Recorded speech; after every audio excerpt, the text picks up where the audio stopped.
Busybody Nora. Mrs. Mind Your Own Business and the Over Neighbors. 200 people live in the same house with Nora and her brother Teddy. Their home was an apartment building in New York City near Riverside Drive. The building has 8 floors, and there were 5 apartments on each floor. Some apartment buildings are much larger, but this one was large enough.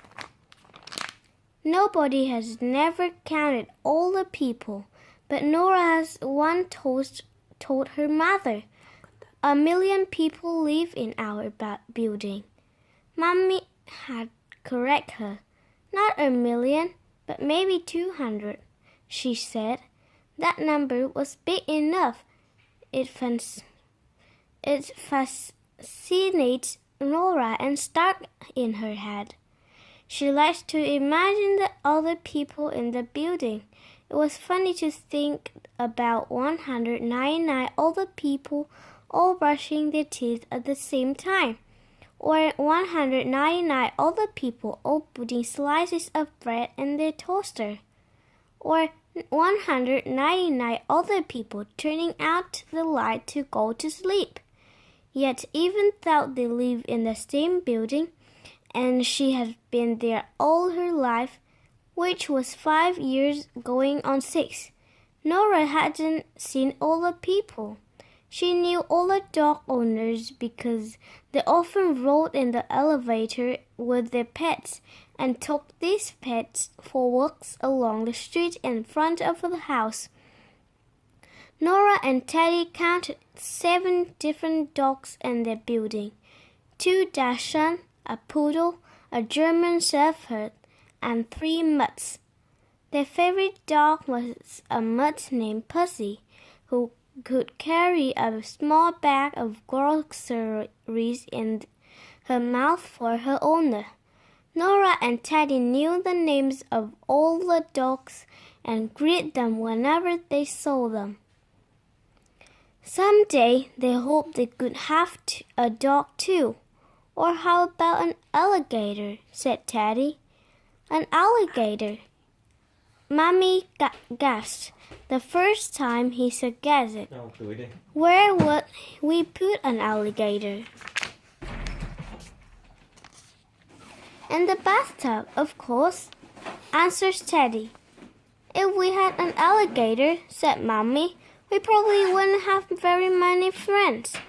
They had some very special friends who lived in the building. There was Mrs. Wurmbrand, who had lived in the building sign before Mommy and Daddy were born. Now Mrs. Wurmbrand was over 80 years old. She often came in the evening to have coffee and to visit with Mommy. She always brought chocolates for Nora and Teddy. She was like an extra grandmother, even more real than their older grandmothers, because she had white hair and she looked old the way grandmothers always look in books. They called her Mrs. W for short. Once, when he was little, Teddy asked Mommy if there was a Mrs. A and a Mrs. B and a Mrs. C. There wasn't even a Mrs. W. There wasn't even a Mr. W. He had died many years before. But Mrs. W, whose grown children lived in a faraway city, said that she considered Nora and Teddy and their parents to be her family too. Once an apartment became vacant, Nora hoped more children would move into it, but instead the new neighbors were a man and a woman with no children, not even a dog. Luckily, they still had their friend Russell, who was only 2 and who lived on the 2nd floor. "Maybe when he is 3, he will move to the 3rd floor," said Teddy. Russell 11 months younger than Teddy, so for 1 month both boys were the same age. But then Teddy got ahead again. Russell was too little to care, anyhow. Teddy felt like being a year older and could not understand why for a whole month he had been the same age as little Russell. What bothered Nora was that she didn't know the name of all the people. Henry, the doorman, whose job it was to stand in the lobby and open the door for the tenants, knew everybody's name. Nora listened with amazement when she heard him. "How do you learn all the names?" she once asked him. "It's from seeing the same faces over and over again," Henry explained. "I've seen you every day since you were born practically, so it must be pretty hard to forget your name." "I guess you know me as well as my mommy and daddy," said Nora. "Me too," said Teddy. "How can I learn people's names?" Nora asked her mother. "How can I learn everyone's name?" Nora asked her mother. "You'll just have to ask them, I suppose," answered Mommy. And to her mother's surprise and also to the surprise of all their neighbors, that is exactly what Nora did. Whenever they got into the elevator to ride up or down from the 7th-floor apartment and another people was present, Nora could ask, "What is your name?" Some people would smile and tell their name and ask Nora what her name was too. Others would pretend to ignore her and her question.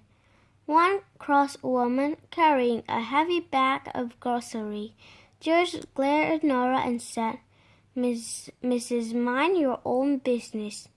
Nora looked at the woman with astonishment. "Is that really your name?" she asked. "Hush," Mommy said to Nora. Just then the grocery bag tore and cans of soup and juice spilled onto the elevator floor. Nora quickly bent to help pick up the food. Her head bumped into the bent head of Mrs. Mind Your Own Business, to instead of saying thank you, the woman said, "Ouch," and then she smiled, "You're a little busybody." The elevator stopped at their floor, and Mommy pulled Nora up by the hand before she could say anything more. Afterward, Nora always called the woman by that whole long name, Mrs. Mind Your Own Business, but not to her face, of course. Some days Mommy said she found it too embarrassing to ride in the elevator down from the 7th floor with Nora acting like a special investigator from the FBI. "Who is that?" asked Nora. "What apartment does he live in?" For many weeks, Nora asked people their names.